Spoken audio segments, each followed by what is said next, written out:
Welcome back to the Forward Moves podcast, a place where we talk about all things business, branding, and operations for fitness businesses. I'm very excited for today's episode because we have a special guest. We have the beautiful Meg from MGTV Coaching. Hello. Hi. Welcome to the podcast. And of course, we're also here with our co-host, Kira. Hello. We are super excited to talk about this episode today. I am a long-term admirer of Meg's business and her growth. So I'm really excited for all our listeners to be able to experience listening to her journey and the tips and tricks of being a successful online coach. Oh my God, right back at you. Thank you. I just have to say to all our listeners, we are taking Meg's first podcast guest title. This is her first podcast outside of her own. Yeah, it's much more nerve-wracking being on someone else's than having your own. Absolutely, it is because you just don't know what way it's going to go, but we'll make you feel comfortable. Yeah.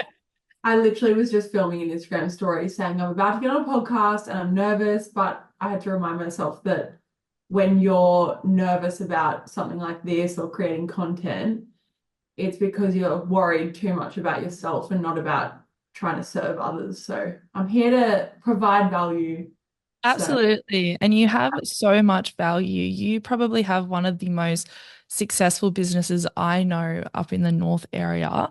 And you're one of the coaches that show up online without fail every single week. So it's going to be a very great experiences for our listeners to listening because I feel like that's one of the biggest problems is actually showing up for your business. it's funny you say that too, because I still feel like, as everyone does, that I could be, or we could be showing up 500 times more. So Absolutely. I'm about to start the TikTok yeah, marketing. Yeah. waiting for finally, like, how fucking long has TikTok been around? And I'm like, okay, fine, I'll try and implement a strategy now. It's honestly so hard. We keep trying and we're like, oh, Yeah. like, Well, it's just completely different to Instagram. And like I've been posting all of our stuff on from Reels to TikTok because I'm like, well, we may as well do that than do nothing. But yeah, it's a whole different platform to Instagram. do you find like a bit of a block there with TikTok because it's kind of like you need to post unprofessional videos, but it just feels weird because you feel like you shouldn't be doing it? Yeah, well, that's literally what I was saying on our meeting the other day. Like, because for so long on Instagram, we've tried to, like, I've just had a professional videographer take over our Instagram content and like always trying to up level the aesthetic. And then TikTok is like the complete opposite, like the shit where you just get on and you're like, you just got out of bed, performs the best. So Own it's not content as like, the first on TikTok for some reason, and it's so different. yeah, yeah. But I it'll be fun. I think we know your video editor for the reels. Who do you use now for reels? Riley? Yes, I was like, I know that style of video. He's amazing. Yeah, Isn't yeah. he? So let's jump straight into it. I'm actually really excited to hear about your journey. Pardon me. When it started and what got you into coaching. So let's go back to the very start. How many years? Break it all down for us. Oh, okay.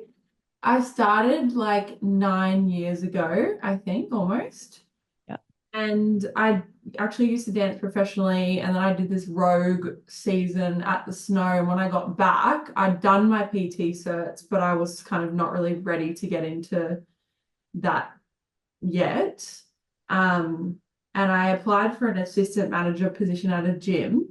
And then they loved me and they were like, you can have the job if you also come on as a PT because their like head PT had just left. So I was terrified, but I was like, just say yes and I'll figure it out later.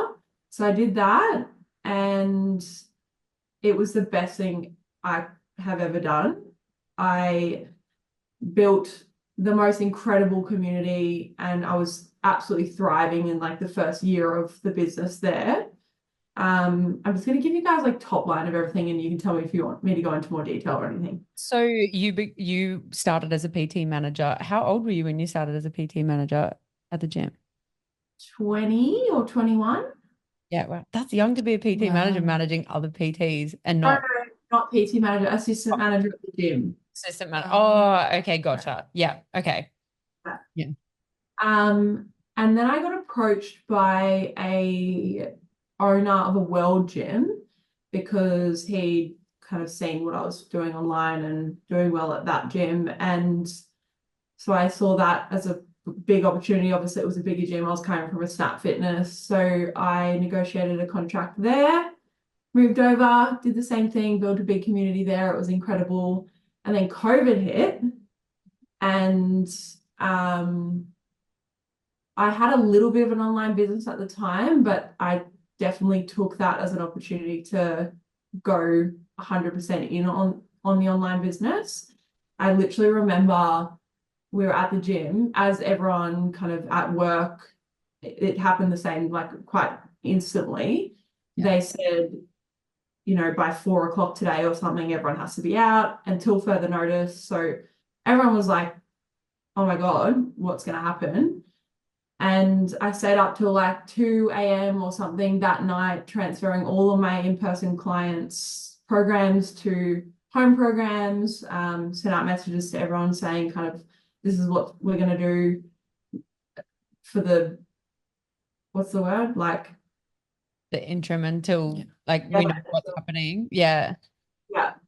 Um, and that was huge because I started doing group calls with all of my clients, and they weren't like workout calls, they were just like connection calls. We were doing, you know, trivia nights and like just getting on and talking about everyone's struggles and stuff like that, which was a really good it just created even more of a community, and a lot of other people that weren't already in the community saw what they were kind of missing out on, and so they wanted to join in. And I think there was like 20 PTs at the gym that I was working at the time. And I don't know if you guys remember, there was like JobKeeper, and everyone, you Yeah. got like a certain amount of money, but you had to have a reduction in your The amount of work hours that you were working had to be a certain amount, or yeah, like how much you were reduced by. like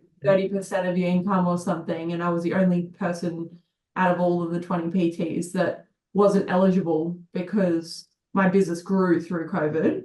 Yeah. Um, But that being able to build that community and giving a space for so many people to be able to connect to others, like that was something that everybody was missing so much when Yeah. COVID hit. It would have been so great, like people wanting to join it because they're like, oh, I want human connection. Like, yeah, so that would have been yeah, massive. 100%. And there were a lot of clients from other coaches as well that messaged me being like, my PT's just like left me for dead. Oh, Yeah. um, like, can you take me under your wing type thing? And I was like, yeah. So a lot of referrals, obviously, from my clients, and a lot of, I really took it as an opportunity, not only to, you know, serve my community and help others through a time of need, like say Kira, but also it was a massive opportunity for business. yeah. Um, this was also the same time I read my first ever book. I'd Mm. never read a book before COVID. And so it was a self-development book, and I started getting like very deep into that. And then I went through I don't know how deep you want me to go on this podcast, but I went through quite a transformative time with something that happened to someone extremely close to me. We can go into it if you guys want to. You can Um, as much detail as you want to give about anything. It's up to you. okay, well, we've kind of recently started talking about this. We spoke about at our podcast event, but during COVID, my sister, for those of you who don't know, is like my absolute number one human. We have a podcast together. We are like the best of friends. And at the time she was suffering, well, she has suffered for her whole life with depression and anxiety. And at the time she attempted to take her own life. And so that obviously impacted me massively. And I felt very alone, very angry, very all of the emotions that happen when something like that happens to, someone close to you.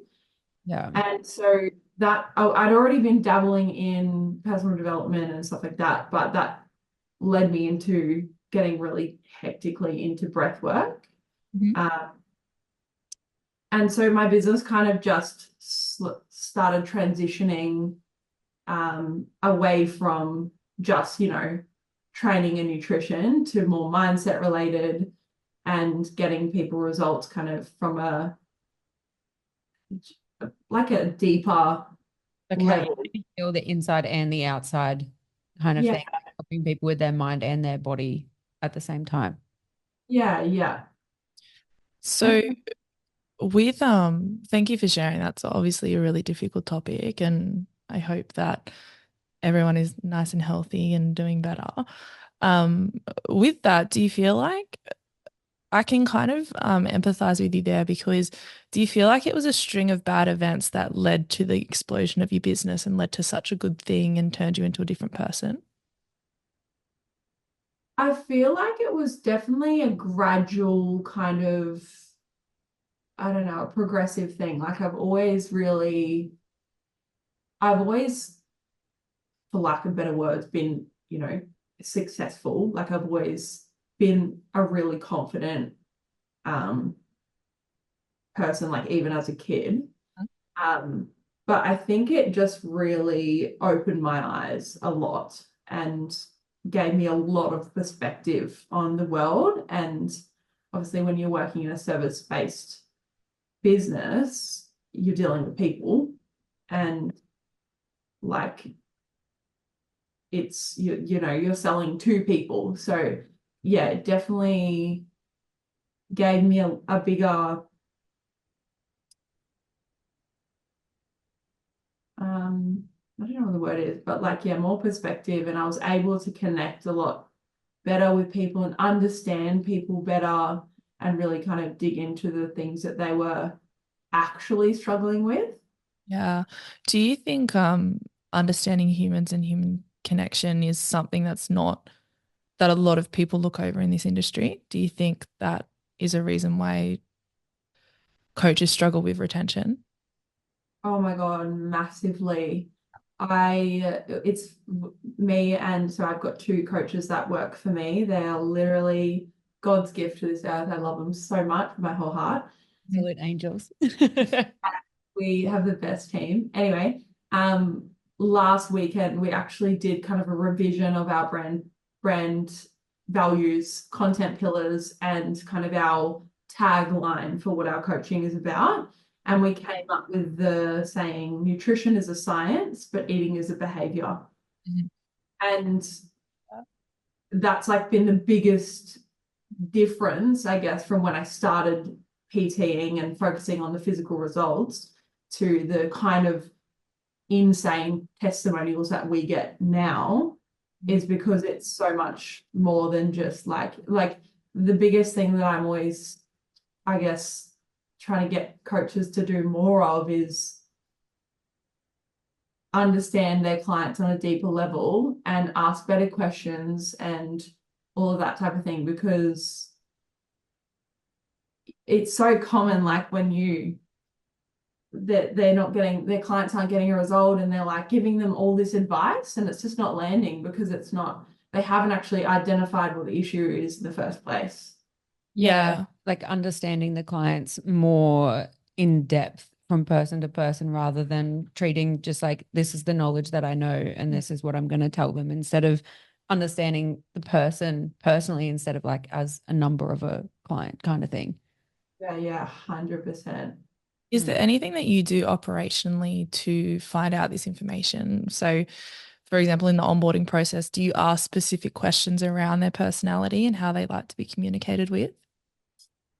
We have you guys, well, Kira's done a lot of random kind of little jobs for me because I'm actually the most retarded person when it comes to tech. Me too.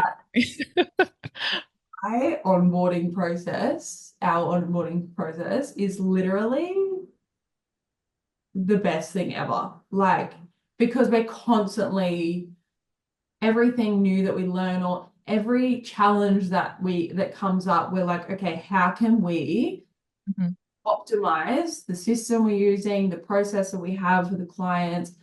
It's a constant refinement to make it a better experience for the client, which in turn is obviously going to get more referrals, better testimonials, all the things. So in our onboarding process, we have like, it's so much more than just what's your, I don't know, what do people normally ask? Like, Date of birth, yeah, email. how many days can you work out? Like that type of thing. We have a full course that people go through when they start, and it gets really clear on their unique challenges and their lifestyle and schedule and kind of the experiences they've had in the past and all that type of thing. And then on top of that, of course, like our method of coaching, again, back to the nutrition as a science, eating as a behavior, the ongoing coaching is so much more about, like I said, asking better questions when things aren't going well. It's like, okay, why is it not going well? Because if you just hear someone say, you know, this thing isn't working, and you go, okay, we'll try this, it's not ever going to stick because they're not telling, like they need to come up with the answer so that it's actually like going to stick for them. Absolutely. I feel like there's two things here. When like we obviously have conversations with coaches quite a lot, and one of the common things we hear is my customers just don't check in. Like I don't know how to make them check in, and I think it's actually being able to think strategically, like, okay, why are they not checking in? What is wrong? Why is it not working for them? And it's really easy to just believe that there's one answer to they need to check in this way, and this is the way that they need to do it. But it's completely different for every single customer. And it's something that we come across a lot. It's understanding the human and what's going to work for them is going to boost your retention rate beyond anything you could ever imagine. But I really want to come back to, the onboarding that you were talking about. It was such a breath of fresh air to hear, the challenges only make us better.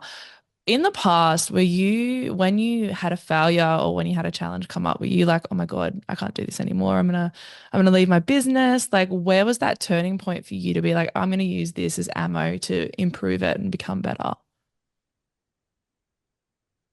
I feel like growth has always been one of my highest values, like for as long as I can remember. So I genuinely can't remember there ever being a time where a challenge has like that. I genuinely don't think I've ever had a time where I've experienced a challenge and thought, I don't want to do this anymore. Like, I'm just going to give up. Like, don't get me wrong. As a business owner, you're a firefighter. You're constantly putting out fires and shit is happening like so much more than most people on the outside think. Yeah. But yeah, I don't feel like I've ever had anything happen where I haven't had that optimistic outlook on it. Do you Yeah, like think you've never had anything that you're like, oh, this isn't worth it. Like it's always been worth it to get through it, which is kind of like saying, like it shows how much that you're invested in helping people, and the business that you've created is that you would always want to keep going no matter what came up, which is really nice. And there's definitely a difference between like giving up on something and pivoting. Like you guys know that all too well. Oh Yeah. yeah. There's Um, things that like we've tried and I've later realized it's not aligned with the big mission, or it's like I've learnt something that's made me change it to something else. But yeah, I've never had like a victim kind of giving up mentality. Yeah, you're very big on that. Hey, you don't like victim blaming. I can understand Yeah. where it comes from. So I have a lot of empathy Hmm. when people do have that mindset. And it's like the most rewarding feeling when you can see a transformation from someone who has had such a victim mindset. Um, but yeah, just personally, I've always kind of, even like my dad says, like, even as a kid, shit would happen. Like, I've had a pretty rough trot growing up. And he was like, you always were just super chill and like kind of positive about everything. You've got a lot of resilience by the sound of it. What you need as a business owner.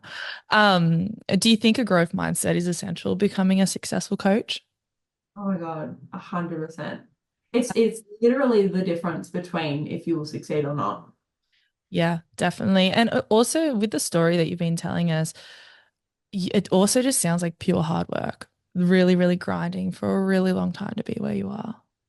100%. But it's like, I love it. You got to be Like, in love with it to do it. Hey. even because obviously now on social media, there's so much noise about hitting your first 10K month and like it's all about that kind of tangible result. And I literally couldn't tell you when I hit my first 10K month. Like I didn't, it was never even a thing. Like I just literally was so fucking passionate and wanted to continue growing. And even now, like it's just, yeah. I think there is a lot of noise like that. And I actually had a conversation with one of my one-to-ones the other day, and growth happens in so many different ways. And I'm sure that you've experienced this, but there is a bit of a sabotage phase of when you grow your business. And I really want to talk to you about bringing coaches on underneath because we have lots of listeners that is their dream to do that. But I feel like there is a stage in business where you can really sabotage your growth because your figures aren't what you want them to be, because you need to output so much in order to get to the next level. Did you go through that phase? Honestly, I didn't even look at my figures until Yeah, I was doing multi-six. Which is probably a that's good thing good. because then Yeah. you weren't like focused on it or hyper fixated on it Mm. or stressed that it's not getting there and just like only focused on the numbers, where instead you were just focused on growing your business, which I think probably should happen more instead of just being focused on just that number growing. 100%. And like I even remember I used to spend a lot of money now. Like when I look back now, I'm like, that would not make sense financially. So for example, my first ever group photo shoot that I did like long before kind of it was a popular thing. We had like 30 girls or 35 girls. It was a massive like mansion that we hired out. I think it was $5,000 for the day.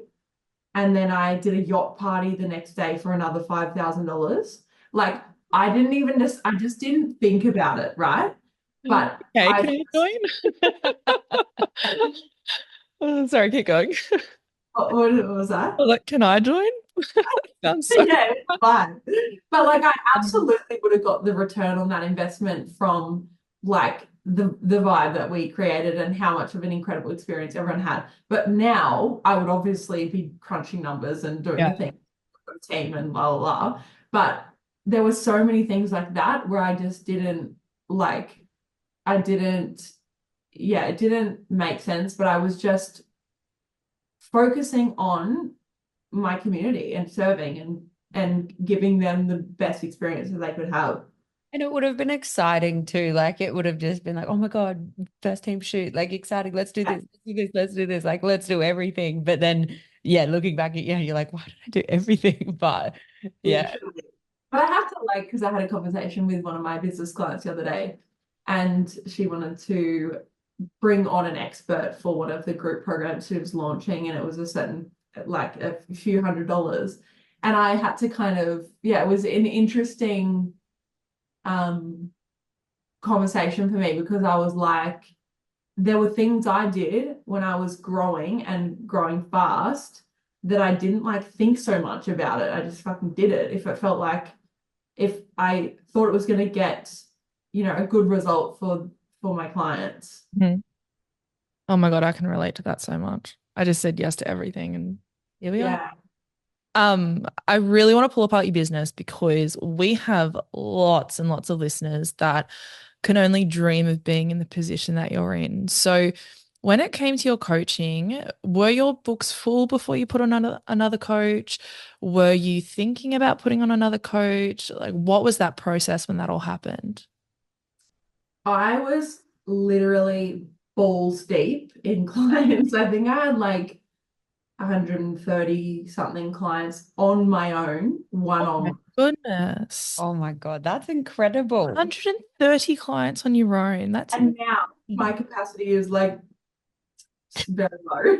That cracks me out So of funny. Yeah. I definitely waited too long, but like probably a lot of our listeners, our listeners today, uh, I had the whole mindset of everyone's coming to me for me. And Yes. Yeah. Yes. so I definitely waited too long. I also just didn't know like the actual process of hiring someone. It was terrifying.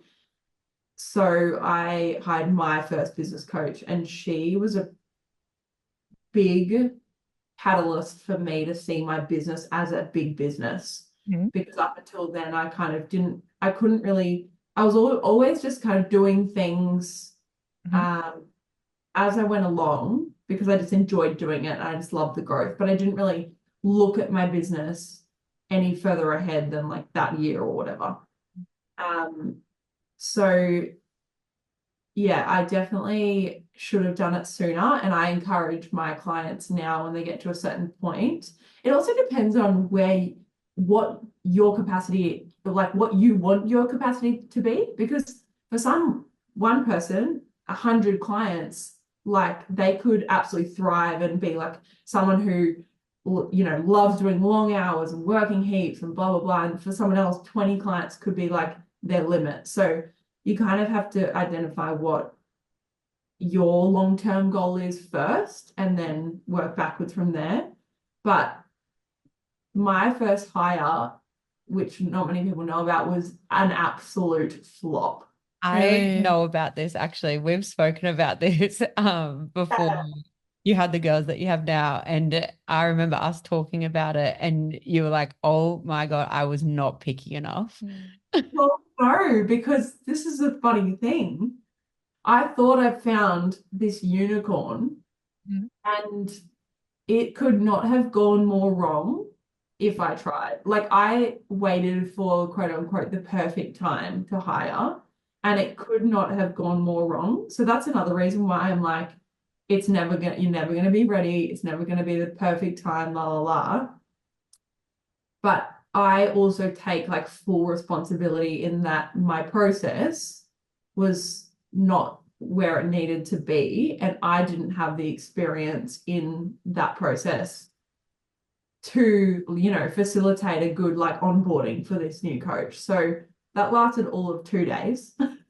Absolutely. I think I love that. I'm a big believer in that. My business, my responsibility, even if I'm not the one that did it wrong, you just need to own it and keep walking.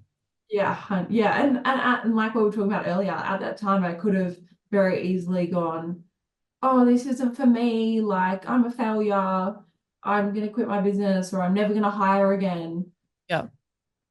Yeah, Yeah. well, it's one of those things too that you wouldn't have known how to do it until you actually did it. And then I guess you learned all of your lessons first go round. But also with that too, you're overnight, you're making the step of being a successful coach to a boss. Yeah. Mm. And that's a big, big difference. There's a lot of different challenges. And you said that you were at 130 clients you hired. Do you wish you brought your capacity down because of the challenges that came from hiring people into the business? What do you mean? So, you had 130 clients, right? When you brought someone into the business, did you kind of wish you had a capacity of like 80 because of all the new challenges of like telling people what to do and the instruction of how to do the business and being the answer to everything? Like, was it a big shock to the system? it was actually less about the handover of the clients Hmm. and more about, I guess, the relationship with that coach and just not having a clear plan. Because now when I onboard a coach, I've got a very clear, like, 8 week onboarding process, Yep. and it just looks completely different to how I tried to do it then. So because I'm one of those people like that, my capacity, I guess, will expand as, like, the more busier I am, that I just work more. Like, I just love it like that. Like, I'm always more productive the busier I am. Yeah. But yeah. I I can really understand where you were in the position where they're coming to me because they want to coach with me. And I just have to say, for people that say this, your business name is literally an abbreviation of your name, but everyone knows that when you sign up with your business, you're going to go to a different coach. Like, what was the key to success here for you? Like, how did you bring this to the market and say, no, MGTV isn't just me anymore, it's coaches? Like, what was that process? I actually had a conversation with a different mentor about this because they were kind of suggesting I do, how you can have like the silent coaches and stuff like that. And it was really my goal I had this strong vision of having a big team, which I'm obviously still working on. And I want people to know when they're coming to, say, our Instagram or our website, that it is our team. So it's not only about like showing the coaches very um a lot on the page and it being kind of that where, like, just having a good balance, obviously, of content of all of us and then us together. But also, like, when I do a consult call with someone, the way I speak about my coaches is massive, because if you have that belief that your coach isn't as good as you, that's going to come across in a consult call. Whereas people that, potential clients that get on the call with me, they'll probably get off the call thinking, actually, I'm probably going to get a better service with one of these coaches than I would with her. It's Mhm. being proud of the coaches that are under you instead of having like silent coaches under you thinking like, oh, people won't come to me if they think it's not me that's Yeah. coaching them. It's like, well, you could have me or you could have this another incredible person that's going to give you an amazing service. And like, yeah, being proud of the staff that you have. Mm, Yeah. Yeah. And absolutely. then being happy to also work under not their own name because of what you've built. So yeah. And that's been even something where I've tried to include them even more now in the growth of the business, so that Yeah. they know that they are a big part of it. Because, like, I can't get to where I want to go without the support of a team. So Absolutely. And I think it is a really high risk industry for, bringing a coach on and then them leaving and taking all their clients and you lose half your business. Like, that is a big risk in this industry because a lot of coaches are very entrepreneurial and they want to run their own business. So, how do you, I guess, incentivize your team to stay and to make sure that they share that vision of growing your coaching business? Well, not just it's everyone's now because they're part of it, but how did you really come to terms and put in a plan to make sure that, they're going to stay with me and I'm content that they will stay with me? I just want to circle back to what you said at the start about, like, there being a fear of a coach coming in and taking your business. Mm. Because a lot of people have said this to me in the past, but I always say the same thing. If you're worried about that happening, then you need to level up. Yeah, Because if they can take your business and do a better job at it, that's on you. I love that. absolutely. I love That's that great. too. Yeah. Yeah. Because Uh, like yeah, because you would think that if they did try and take your clients, that your clients would be like, "What? No, like I'm staying." Mm. Yeah, yeah. yeah, And yeah, like you're never gonna be, because I actually had a conversation with another business client yesterday because she's about to take on this new opportunity, and she was saying something about how she wants to do it before one of the other coaches she knows does it. And I said, forget about that, because if they can do it faster, do it better, like you just need to level up. Like it's that is literally your ego just trying to, and you're losing kind of sight of the whole purpose of you doing it in the first place. Yeah. Absolutely. There's so much focus on competition.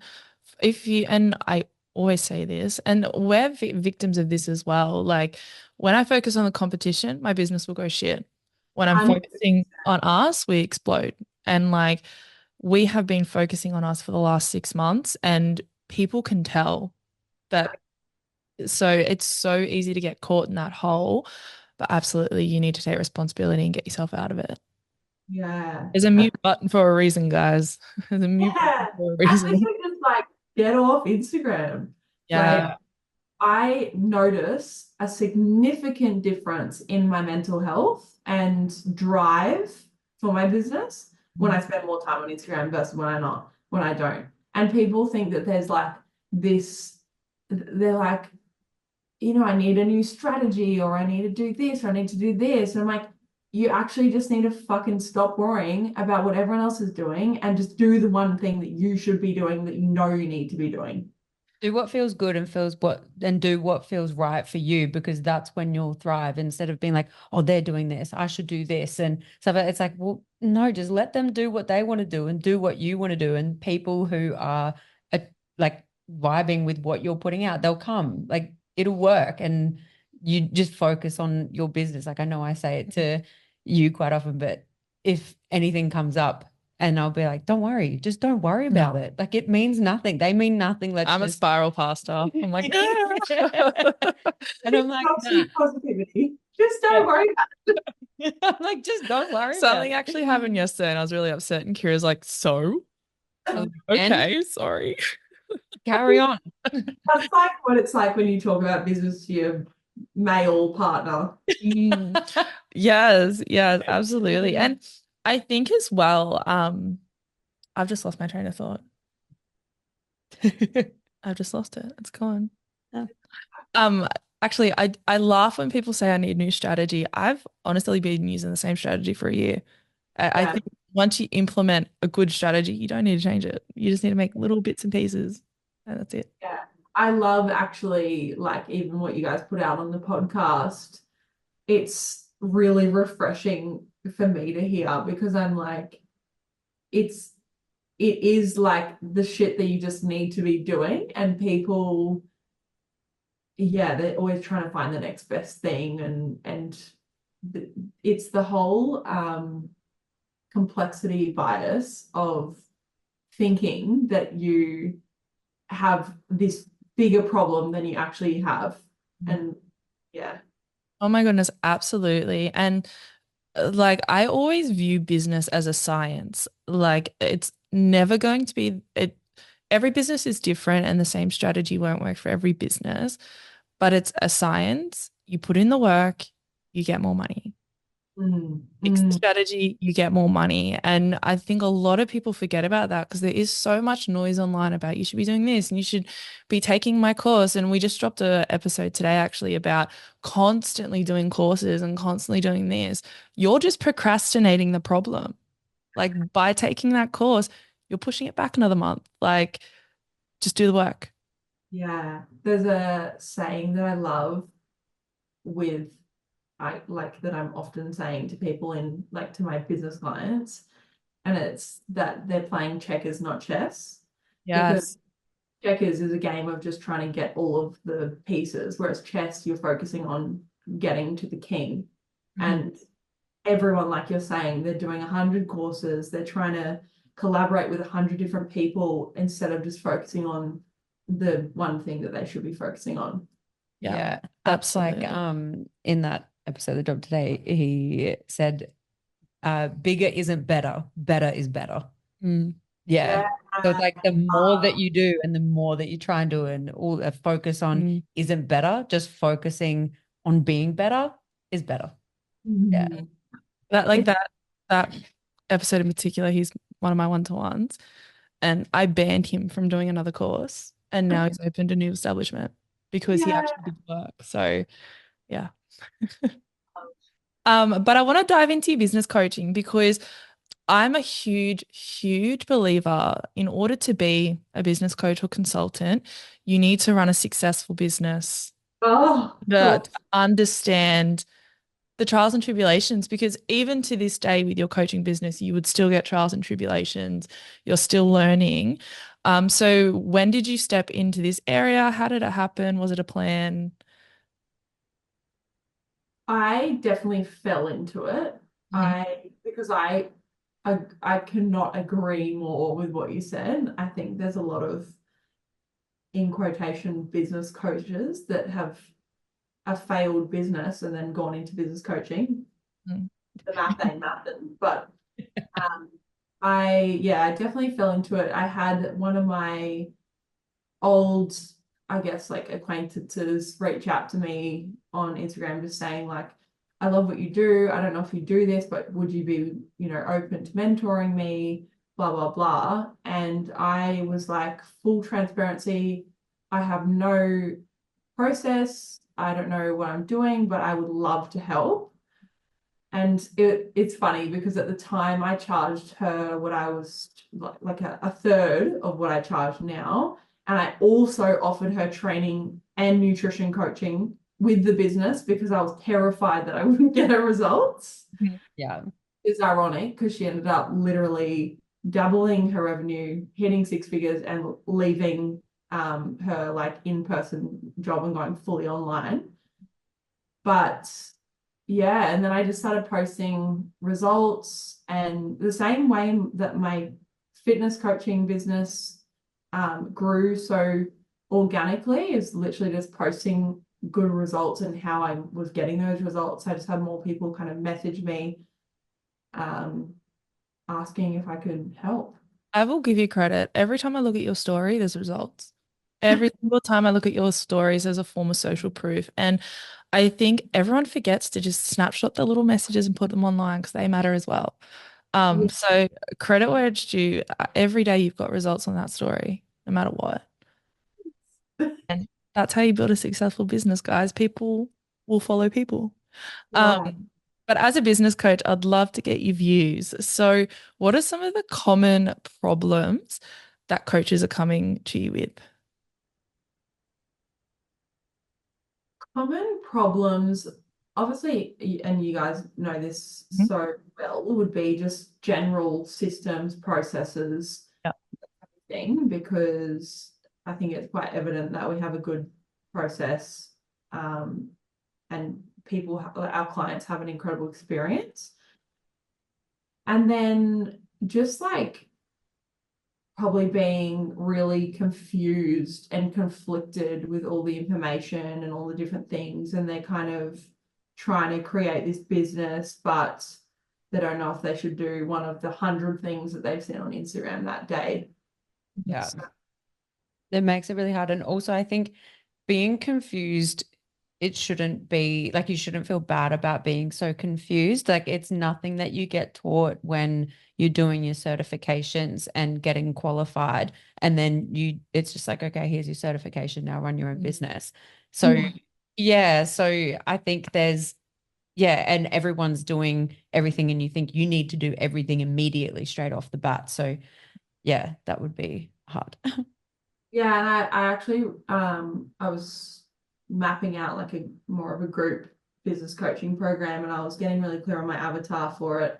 And so I asked all my business clients what what their biggest challenges before coaching versus after. And I think that was probably the most prevalent thing, is just that they were so unclear. And because of that, they weren't able to show up online authentically and build their business authentically in a way that feels good for them. So they would always doing things because they felt like they had to, or as opposed to, I guess, the way a coach is, it is quite masculine energy, like do this, do that, but it's also quite intuitive, and in I get really clear on where you want to go and what's important to you. Absolutely. What's some of the common mistakes that you see coaches make. So are they spending their time in places where you're just like, no, don't do that? So this is the checkers not chess thing, Yeah. 100%. Actually, can I give you one for like business and one for like their actual coaching? Definitely. So yeah, the business definitely is spreading themselves too thin, and it's always because they're comparing themselves to other coaches in the industry. And I guess, ironic thing about that is what you see is what they're wanting you to see, right? So I know of a lot of people who put on a facade online, and I know what's happening behind closed doors. So I just like can't stress enough how important it is to just focus on you and what you're doing, because it's just a self-sabotage to be looking at all of that. Mhm. And then from a coaching perspective, it's like I said earlier, not asking the right questions. If you guys haven't noticed yet, I love a good quote. We love quotes and analogies are our favorites. There's a quote from Albert Einstein, and he says, if you have an hour to solve a problem, you should spend 55 minutes thinking about the problem and 5 minutes thinking about the solution. And I love that because so many coaches can't retain their clients and can't get good results for their clients. And it's like we were saying earlier, it's because they are just trying to give them all this advice without first identifying like what the real problems are. Because what someone says to you, particularly before they trust you, is very rarely what the actual reason is. So it's just learning how to ask better questions and asking why more often, so that you can actually get to the bottom of the problem and help them, empower them to come up with a solution. It's the same with on consult calls. A lot of people struggle with consult calls because two things: they don't identify the real challenges and the real pain points. They're just speaking surface level and then trying to pitch them all the inclusions of their service. And then the second part is they don't know how to pitch their price and just leave it, but that's a whole other conversation. Also Yeah. with that, with the problems with the consult calls, I think that's also being able to understand the human that you're talking to and work out that particular person's problems instead of like, here's my run sheet that I need to go over in the topics of the call, and all they're thinking about is like hitting those points, but not actually like listening to the person, connecting to the person that they're talking to on the call. Or they're thinking, how can I get this person to sign up instead of Yeah. how can I solve this person's problems? Yeah. I feel like that's being part of the rat race as well. Well, I want to get more clients, so I'm just going to fly through Yeah. it. And it's like your clients are human. They Yeah. want to have that connection with you. I think that's a big thing as well. Um, how important do you think it is to invest in mindset becoming a business owner? Oh my God, it's everything. It's literally everything. You can have the best process system in the world, but if you can't, understand the psychology behind human behavior, like you'll be very exhausted because you'll be constantly trying to get new clients and market for new clients, as opposed to retaining your existing clients and giving them more opportunity to buy more in your business. Mhm. I Yeah. know you've become very big on mindset within the coaching aspect. I know that you've done a few different things, but how have you become better in understanding like mindset wise and like how to connect to clients that way? Because I know you've done quite a few things in regards to that. Definitely through my own kind of journey with, like, I've read a shitload of books and done a lot of courses, like I've been to, and events like Tony Robbins and stuff like that. But honestly, I think the most transformational thing for me was that breath work Mhm. journey that I went through, because when you do breath work, it actually alters your brainwave state and allows you to get out of your head and into your heart. and it allows you to be so much more in tune with your intuition. And so it just like, because even if we talk about this consult call thing, right? People are getting on it, they're completely dysregulated, they're stressed about getting a sale, they're not thinking straight, they're not able to just like sit and listen. And so I think you can read all the books, you can listen to all the podcasts, but if you can't understand yourself on a deep, deep level, then all of those things are just going to be, you know, in one ear, out the other. Like I see a lot of coaches who are posting all the time, new books they're reading, new podcasts they're talking about, and they're talking about mindset and self-development, but then you know that it's so not embodied in who they are as a person. Like it's just because they know the words, but they're not actually resonating with anything and understanding it as a like a human behavior level kind of thing. But they know the words to sort of say. Yeah, 100%, like the buzzwords for sure. I think like even as a business owner, I put myself through a mindset program with a therapist, and I did therapy throughout the building of the business. And like I didn't have the means to do it, but I forced myself to do it. And I think even as a business owner, you have the responsibility to take care of your triggers, and you need building a business isn't just, you know, clients and marketing. It's the mindset that comes with it, because our brains eat us alive in business, especially when it comes to the social media side that we're in. So I'd really love to know, how do you deal with, you know, negative comments and showing up, and, you know, maybe you've heard someone has heard something bad about you, and these are some really common triggers that we come across, because a couple of our clients will be like, look, someone said something bad about me, I don't want to do it anymore. So how did you come to terms with actually getting over that hump? Because it is hard. Yeah, I just know so deeply that hurt people hurt people. Yeah. And no one who is, for lack of better words, doing better than you Mhm. is going to project onto you. So they might be like technically earning more money, or they might appear to have, you know, they might have more staff or whatever that looks like. But if they are projecting, you know, judging basically in layman's terms, you for something, it's because they are simply projecting something inside them that they're not comfortable with or not fully, you know, confident about. So I just, anytime, like I don't often get like I get some kind of, when I talk about money on Instagram, I get a bit of hate from Joe697 on his lawnmower, but I just always remember like I just almost feel sorry for them. I'm like, I wish I could actually help you. Oh my God, guys, the most hectic thing happened this morning. I just, it reminded me, like literally just before I got off this podcast, I had to do a police report. Why? What? I'll tell you why that came into my head after, but I I love was hearing the thought process, but yeah, I'm so sad. Yeah.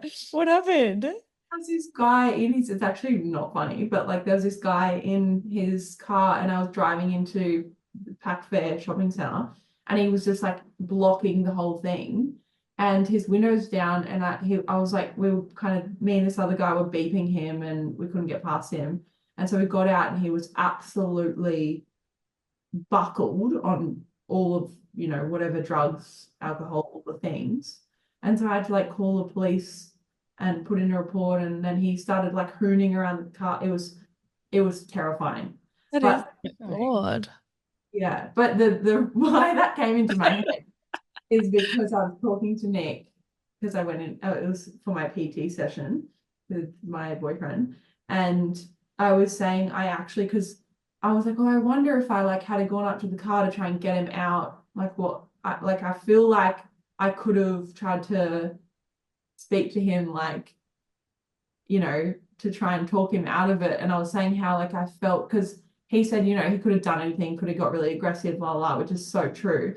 But I was like, no one who is really happy with their life is going to be doing drugs, to that extent, and then driving and that type of thing. So it's the same, like, that was a full tangent, but it is so true. Like, if people that are going to be talking shit are only just so unhappy in themselves. I can see how you got there to reference that story, because that's just like a physical representation of like somebody doing something negative out in the world, but it's the same as like somebody reacting badly towards you in the online space. If they're a hurt person, they will hurt other people. So yeah. And I was talking, because Nick was like, oh, a typical male. He was like, I could have grabbed him, pulled him out of the car, and I was like saying how he just needs a hug. Like, I just want to, because he's obviously bit of not love. hot. Like, I was even saying, like, there's no way in this world my close circle of friends and family would allow me to drive home I mean, I wouldn't get in that state, obviously, to begin with. Yeah. But like, I was just saying to him, like, he doesn't have the support, like, he needs more love. And again, circling back to the breathwork thing, like, it just taught me so deeply how much everyone is hurting and how much everyone is projecting their own pain. Yeah. Absolutely. And sometimes you got to sit with the hurt too. Like, you've got to feel it and then get over it pretty quickly, if I'm honest. Well, understand it and then like grow through it. But like, something happened yesterday, and I was really hurt and I was really struggling. And Kira was like, it's fine. Like, exactly what you said. Like, it's just a comment.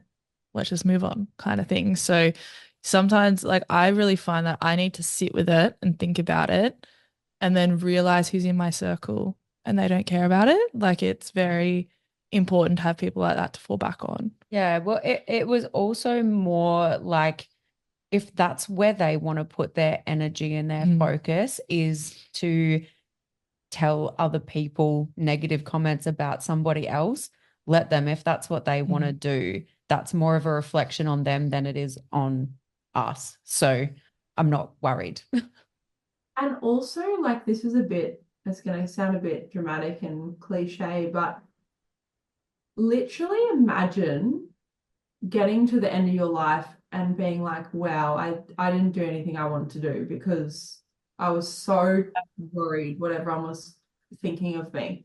Like, I always think about this in terms of business. If I let comments or people stop me to getting to where I want to be, I will never forgive myself. And it's like, you got to pull yourself out and think of the bigger picture. And if I like gave up now and walked away, like, you just hate yourself moving forward. What are you living your life for then? Yeah, exactly. And it's all part of it too. Like, if people are saying something about you and you're a coach listening to this, it means you are doing something right. Yes. So just continue doing what you're doing, because if people are talking about you, they've probably got their own, like, they're like, oh my God, they're doing better than me. Yeah. So it's all part of it. And just show up as a good, genuine human and it will always shine through. Yeah. Yeah, that was like the podcast event that we did recently. It was like my first live speaking event, and I was obviously terrified. But I kept saying to myself, the only people that would judge me if I fuck up or if I don't, the biggest thing for me is like not providing enough value, right? The only people that are going to be thinking that are people that are insecure in how fast they're moving and the things they're doing and the value they're providing. I was jealous. I wanted to go to that. It looked amazing. I hate living so far away. To the next one in Sydney. So tell our listeners just a little bit more about what your live event was all about, because I'm sure it won't be the first and last. Yeah, you can call me Meg Robbins. That's what I'm Well, it was essentially to celebrate the 1 year anniversary of the podcast I have with my sister, which is self-development and business based. But it was just an opportunity to share our stories. We both have very different, but I guess impactful stories, and just to provide value to our community, our podcast community, and get the reps in for speaking live, because it is a huge goal of mine to do that in the future. Absolutely. How important is networking?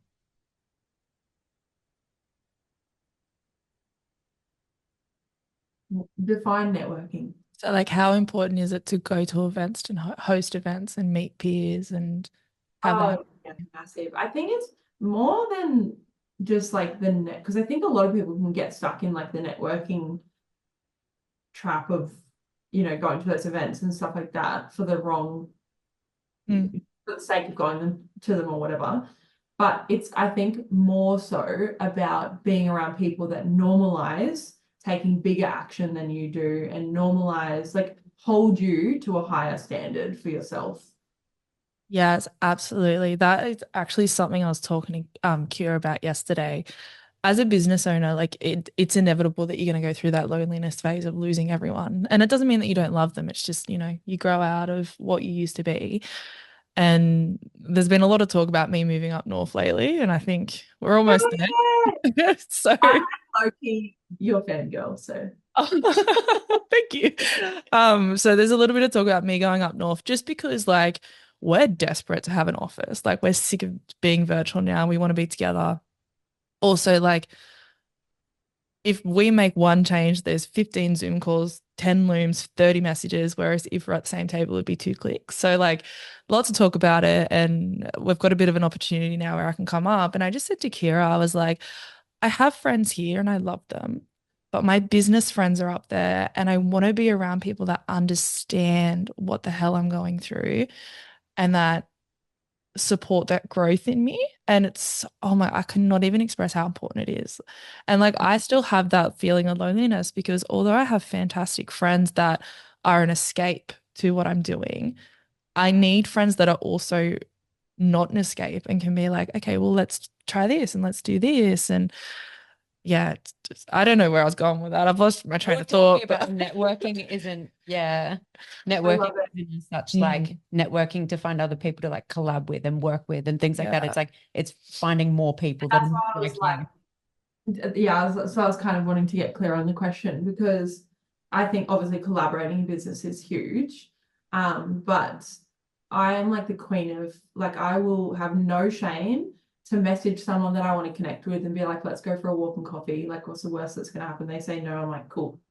They're lost. No. Yeah, Yeah, I love that. absolutely. Like, not asking is a no. Like, yeah, if you don't ask, it's a no. So why not ask? It, Yeah. Well, that's like, I heard something once and it was like, you never had that person to be, it's like with sales, right? What's the worst that can happen? You never had that sale to begin with. You never had that lead to begin with. So it's almost like an entitlement piece. Like, Yeah. what? oh my God, it reminds me of How to Lose a Guy in 10 Days. And it's like, oh, you can't lose what you never had. Yeah. That's not literally the best movie ever made. I think that also ties into victim mentality. Like you can either be lonely or you can do something about it. Yeah, yeah. 100% do something about it. So, um, it's been really great chatting. Thank you so much. But I do want to give you the opportunity to give yourself a little bit of a plug and let our customers know, our audience are obviously all fitness coaches, how you can help them, what you do, and how to find you.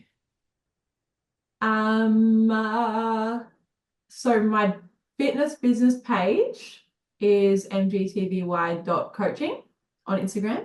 And then my personal page, which is where I post more business stuff, is Megan Tovey. But please don't call me Megan if you ever meet me in public. I was like, I've never really heard you even say I me. know, I'm it's like, literally it's Meg only. And how can you help coaches? so currently I work one-on-one for business coaching. So you can literally just send me a DM on Instagram, or you can book in a free discovery call in my link tree on my personal page. And yeah, we'll just have a chat and see if I can help. And then yeah, it's just the podcast Talk Tovey to Me pod. I can say now you get very good results for your clients. Thanks, you too. You always do.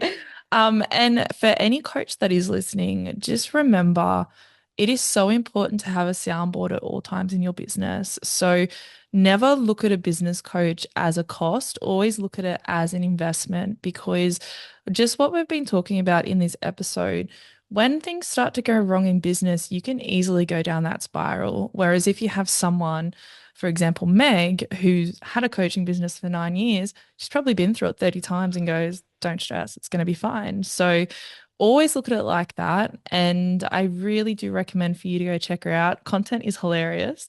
We're actually watching the Bulgarian split squat reel that went viral yesterday. Oh, 3.5 mil or something. So good. Thank you so much for being on the podcast. It's been so lovely talking to you. Thanks for taking my pod virginity. Yeah. No worries. More than happy to.